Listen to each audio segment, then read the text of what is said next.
administrators, different politicians are saying, we want to build a high-speed railway. Black folks need to be part of a multi-billion-dollar project that will help to develop economic infrastructure for the black community. Now that they got what they wanted, they're not calling you back. Buttigieg, Biden, none of those people are even taking your calls because they don't have to anymore. When I talked to Ice Cube before the election, Ice Cube had leverage. He was leading a great movement in terms of telling them, look, if you want black people to vote for you, you need to give us something out of the deal. He got pushed back from a lot of black people and a lot of white liberals who basically want to maintain the status quo. Well, I want everybody to listen. Let me give you an update.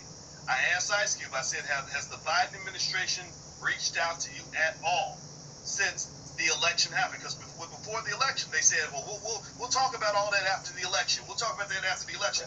I asked him, I said, hey, right, which is the sucker's move. I mean, you got to be a complete sucker to fall for that. And Ice Cube's not a sucker. He knew what they were trying to do.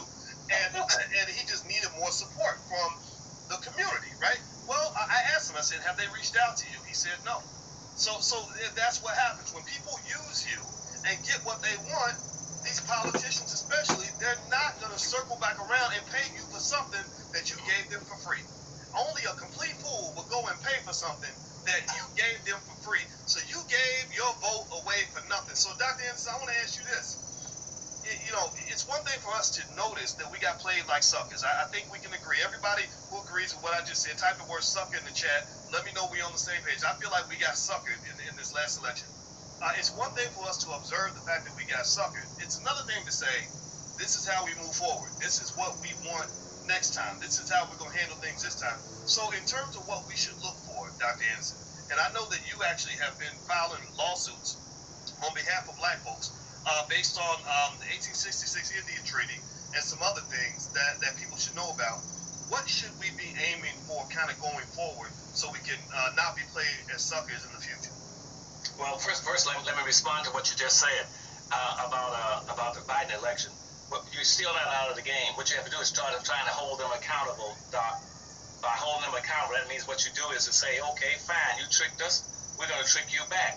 We're going to do what we should have been doing, start doing what you've been doing for us.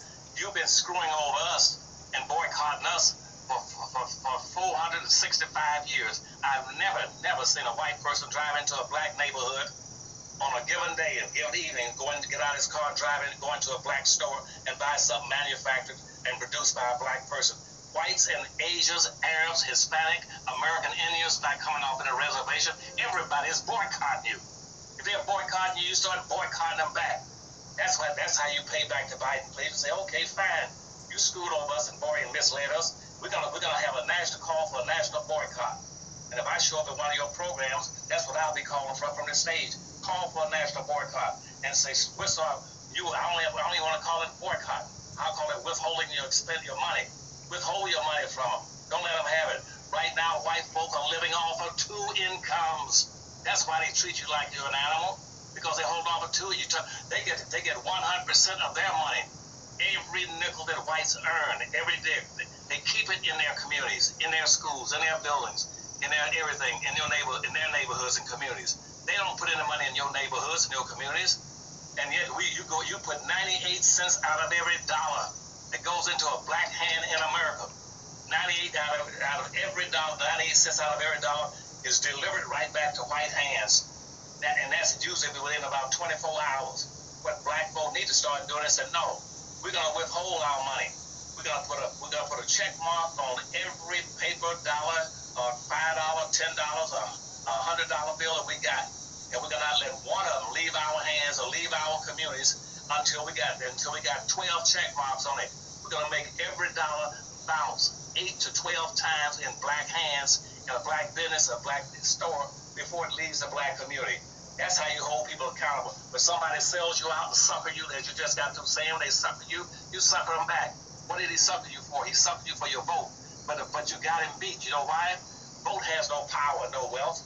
It's the money behind it that has wealth. I told you, in a 5-story building, the first floor is always economics. The second floor is politics. The third floor, again, is the legal system, court system. You on the second floor with your money.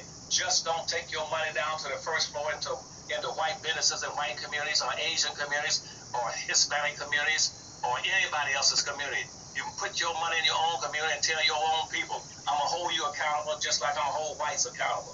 And I'm gonna put my money in black businesses, and in a black business, you tell him, if you own this black business, I want you to clean it up, get it straight up, put some protection here, some lighting, and bring your prices down where it makes some sense that we can afford buying, put our money into your store as soon as you possibly can. I know you can't do it immediately. We're gonna give you about 6 months to clean up this place, get it nice, and change your negative, nasty attitude about black folk coming into your store. So as soon as somebody comes into your store, if you're black, rush to the door and be just nice as you can be, almost bow to them. Say, welcome to my store. Bring your money here anytime. I'm going to give you the best service, the best products I can get. And as I improve with my money and resources, I'm going to improve with the quality of stuff, of the money and the goods that I'm going to be selling to you. That's how. He's absolutely right. Hold on 1 minute. He just checking the time. He's absolutely right. That's the only way you're going to do. It's not about division. It's not about us versus them. It's not about that. It's about capital.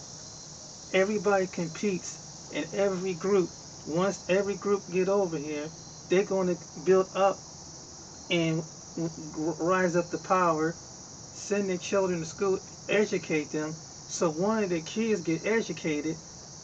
Maybe one of them going to, they'll start out being a doctor, could start out being a second generation, third generation lawyer, and the community will rally around them. And next thing you know, even though they over that territory or over that area, but they people gonna look for them to help them first. These people, or they get the mass majority of helping that area or what that district or what they represent. And this is what we have here in Ohio. And that's the truth, and that's smart thinking. What he was saying about the politics, how you play politics and things. And as far as it's a shame when it comes to African American businesses, that it benefits you that you treat your own right, and there's the other half that you patronize your own, because when you patronize your own and you teach them how to be entrepreneurs, it's all about capital. It's all about surviving, because every group of people do this. They encourage their children to go to school and get an education. But not only that they get an education, but they teach them how to run. Part of the education, why they want their friends or relatives that they connect with own the business, and they teach them the business aspect of it. And that's the truth. And this is what the African American community need to do. And it's the only way you can do it. It's already the representative district, but what the black politicians need to do is basically learn from like your other counterparts, because let's say like the one woman up there in Michigan, she's Middle Eastern. The one Middle Eastern woman to leave for Michigan, she helped out her district.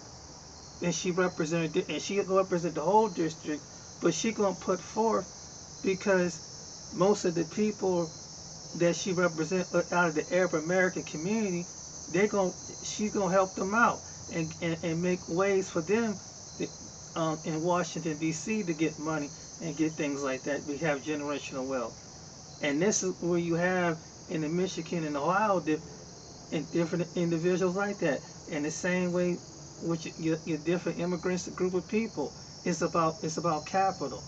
It's not about division.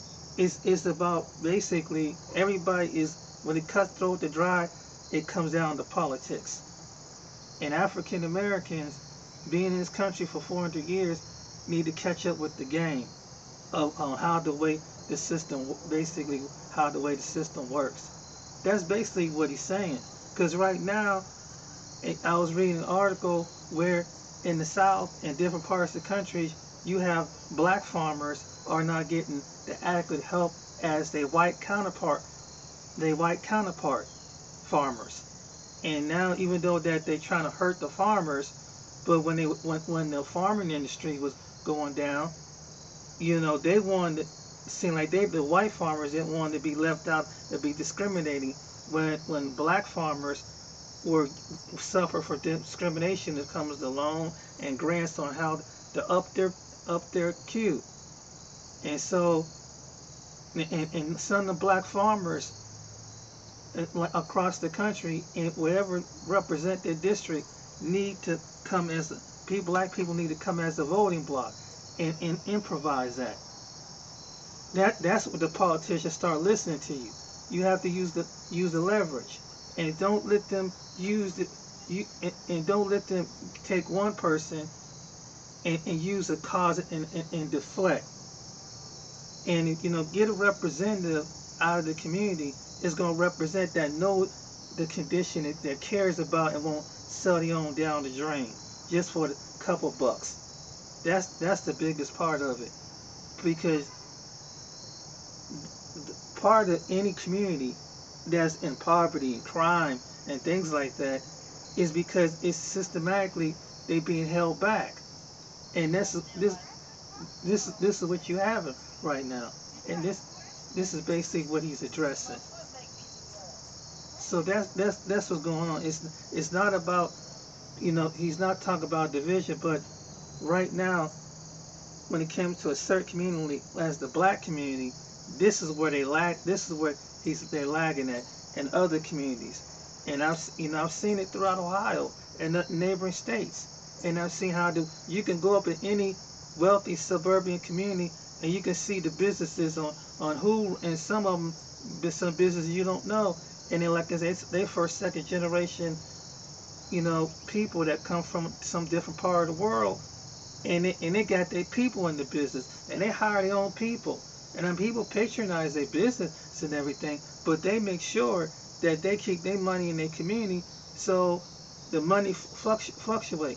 And number two, with the different people that come from these different parts of the world, what they got advantage over, because they know that they have their own language. They speak to you English, and this goes for anybody. They speak to you in English, but you can see the unity because they have a common language. They feel comfortable around each other. You go around any group of people, whatever group of people you see, no matter it's either the Hispanic, Latinos, Asian, Eastern, the immigrants, the Arab, the Middle Eastern, all these different groups of people, they evolve, and that's how they build up, and they live within the perimeter of where they live at.